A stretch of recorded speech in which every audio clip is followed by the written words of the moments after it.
ہندو میں نے السلام پڑھتے علیکم ہوئے دوستو، صورت یاد کی نبی تھی، پاک صلی اللہ علیہ سورہ وسلم کی اخلاص، دیدار نصیب قل ہوئی هو تھی۔ اللہ ایک احد دوست اللہ یہ الصمد پوری بات لم ہو یلد ولم کہ پہلے یولد نان ولم مسلم یکن تھا، لہ پھر ابھی یہ کفوا نان احد۔ مسلم ہوا۔ تو اس میں تو بتایا گیا کہ کہو کہ اللہ ایک ہے، اللہ بے نیاز ہے، نہ وہ کسی کا باپ ہے نہ کسی کا بیٹا، اور کوئی اس جیسا نہیں ہے۔ تو میں گھر گیا اپنے والد سے کویشچن کیا، ہمارے گھر میں اوبیسلی ہندو تھے تو کافی بت پڑے ہوئے تھے، تو ادھر میں نے ان سے کویشچن کیا کہ ان میں اللہ کون ہے، ہوز اللہ امنگ دیم، بیکاز دماغ تو یہی تھا نا کہ بس جو کچھ ہے یہ ہے سامنے۔ تو وہ اس کو ایک عام سوال سمجھے، آپ کی گستاخی؟ میری گستاخی سمجھے، کیونکہ مجھے اس کے بعد تھپڑ پڑ گیا اپنے والد سے، وہ ٹھیک ٹھاک تھپڑ پڑا۔ پھر میں نے جا کے اپنے ٹیچر سے کہا کہ میں کہ سر یہ کیا پڑھا دیے، کہ میں تو گھر جا کے پوچھ رہا ہوں، مجھے مار پڑ رہی ہے آپ جو پڑھا رہے ہو۔ تو انہوں نے کہا کہ نہیں بیٹا، آپ نے یہ کویشچن غلط جگہ کر دیا، اللہ ان میں نہیں ہے، آپ ڈھونڈ رہے کیا ہو؟ میں کہ سر میں تو اللہ ڈھونڈ رہا ہوں، جو آپ نے پڑھا ہے اس کو ڈھونڈ رہا ہوں۔ کہتے یار یہ تو تم کچھ الگ ہی چیز ڈھونڈ رہے ہو۔ کہتے چھوڑو، تم ایک کام کرو، بریک کے وقت نا جب تمہاری ریسیس ہوتی ہے تو ایک 10 منٹ میرے پاس آیا کرو۔ پھر احمد وہ روشنی کہاں ملی؟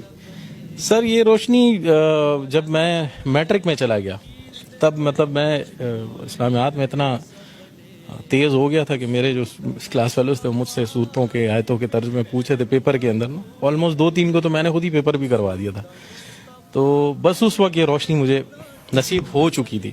پھر ہم یہاں سے کراچی موو ہوئے، کراچی میں میری ملاقات ہوئی مفتی طارق مسعود صاحب کے، ان کے جو بھائی ہیں وہ میرے فرینڈ ہیں، تو انہوں نے مجھے دعوت دی کہ بھئی آپ دین میں آؤ۔ میں کہا سر میں دین میں آؤں گا، لیکن جس طرح آپ لوگ دین میں اس طرح نہیں آنا ہے مجھے۔ مطلب ایک بندے کو پتہ ہے کہ دین کیا ہے اور وہ بیٹھ کے سب لوگوں کو بتا رہا، تو باقی لوگوں پہ فرض نہیں ہے کہ جانے دین کو، انہیں پڑھیں دین کو۔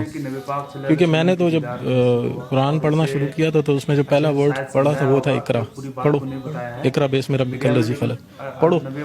تو پڑھتے ہم نہیں ہیں، ہم سنتے زیادہ ہیں، ہم مفتیوں کو سن رہے ہیں، مولویوں کو سن رہے ہیں، لیکن پڑھ کتنا عرصہ ہوا ہے احمد؟ مجھے 5 سال ہوئے دین میں آئے ہوئے۔ کیا تکلیفیں جھیلی، کیا مشکلات آئیں؟ تکلیفیں تو سر بہت زیادہ ہیں، مطلب وہ جو دین آپ لوگوں کو ملا وہ آسان ہے، اور جو دین ہمیں ملا ہے وہ اسٹرگل ہے۔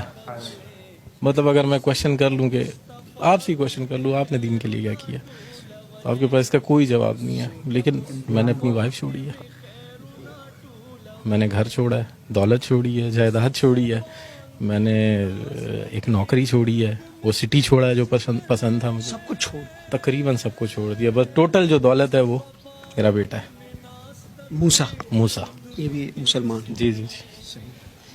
احمد ذرا بتانا یار کیا ہوا؟ سر تقریباً یہ ہماری کچھ عرصہ پہلے ہمارے گھر پہ کچھ ایک فیملی آئی تھی، مسلم فیملی تھی، جاننے والے، تو وہ یہاں سے لڑکے گئے تھے، مطلب میرا سر بھی پھٹا رہا اس کے اندر، اور پھر الٹا ہمیں مار کے اور جا کے ہم پہ ہی رپورٹ کر دی۔ تو دل دکھ گیا؟ دل بہت دکھ گیا تھا سر، بہت دکھا تھا۔ بس اس رات میں اللہ معاف کرے اللہ سے گلہ کر کے سویا تھا کہ یا اللہ، مطلب تو نے تیرے رستے پہ آئے ہیں اور تو نے اس طرح ہمیں ذلیل و خوار چھوڑا ہوا ہے۔